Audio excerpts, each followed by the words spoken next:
अरे कप्तान साहब रोहित शर्मा, मैंने और जड्डू भाई ने मिलके तो अपना काम कर दिया था, लेकिन तुम आज फिर गच्चा खा गए और बना के सिर्फ 18 रन पवेलियन आ गए। अगर हमारे बल्लेबाज थोड़ा सा भी अपना फर्ज निभा दे तो पहले 2 मैच हारने के बाद तीसरे मैच में जीतने का बड़ा सुनहरी मौका है, क्योंकि हमने न्यूजीलैंडी वालों को सिर्फ 235 रन पे रोका है। अरे सुंदर भाई, तुम तो हर मैच में अपना गजब का खेल दिखा रहे हो, लेकिन हमारे खेल को पता नहीं किसकी नजर लग गई। हर मैच में बल्ला जागने से पहले ही सो जाता है, जिसके कारण ये रोहित शर्मा गर्म होने से पहले ही ठंडा हो जाता है। वैसे तुमने और जड्डू ने तो पहले दिन ही मैच को इंडिया के पाले में लाने के लिए कोई कमी कसर नहीं छोड़ी। विकेटों का चौका तुमने मारा, पंजा मार गया अपना जडेजा। इनके डैरी मिचेल की तरह अगर 1-2 बल्लेबाज अपने वाला भी क्रीज पे खूंटा गाड़ दे तो इन कीवियों का फिर तो अपने आप निकल जाएगा कलेजा।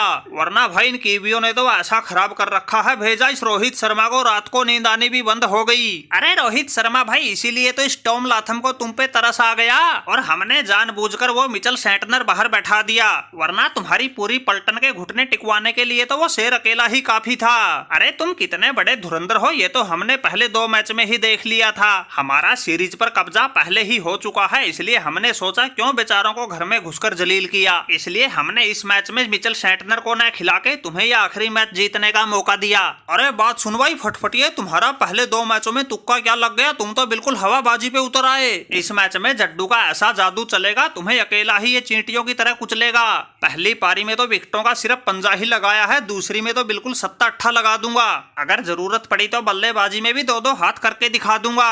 आज ही देख लो, पहले तो हमने तुम्हारे वो 71 रन बना के खेल रहे यंग का ध्यान किया भंग, फिर उसकी जगह बल्लेबाजी करने आए उस टॉम ब्लंडल को भी उसी ओवर में बिना खाता खोले ही पवेलियन के राह लगा दिया उसी के संग। फिर तो हमारे सामने हेनरी आया या सोडी, हमने सभी की टिकवा दी धरती में ठोडी। अरे जड्डू भाई बिल्कुल ठीक कह रहे हो, आज तो इनके उस विली यंग और डैनी मिचेल को छोड़ के हमारे सामने इनका कोई बल्लेबाज नहीं टिक पाया। बात इनके चाहे इस फटफटिए टॉम लाथम की हो या उस सचिन रविंद्र की, मैंने इनको अपनी फिरकी में ऐसा फंसाया, सीधा पवेलियन की राह लगाया।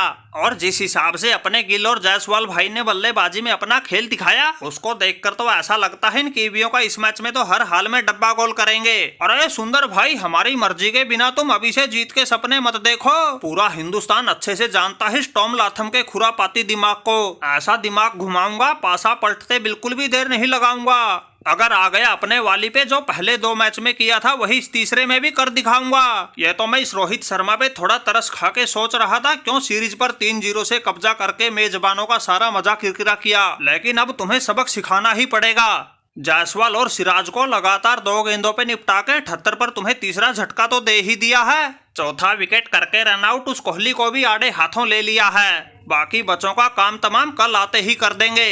अरे जा भाई जा, सुसरी के ठन गोपाल, तुमसे बने जो कर लियो। अभी तो गिल और ऋषभ पंत ही क्रीज पे खड़े हैं, उसके बाद सरफराज खान और रविचंद्रन अश्विन। अगर इनसे भी कुछ नहीं बना फिर ये जड्डू और सुंदर की जोड़ी गेंदबाजी की तरह बल्लेबाजी में भी कमान संभाल लेगी। पहले तुम्हारे इस 235 रन के आंकड़े को छुएंगे, फिर बढ़त बनाएंगे। अरे जड्डू भाई, 235 के आंकड़े को छोड़ो, तुम लोग 150 का आंकड़ा ही छू लियो। 86 पर 4 तो कर ही दिए है, 100-120 तक जाने में ही तुम्हारे 7-8 निपटा देंगे। और हमने जो तुम्हारा हाल पहले 2 मैचों में किया था वही इस तीसरे में भी करके दिखा देंगे।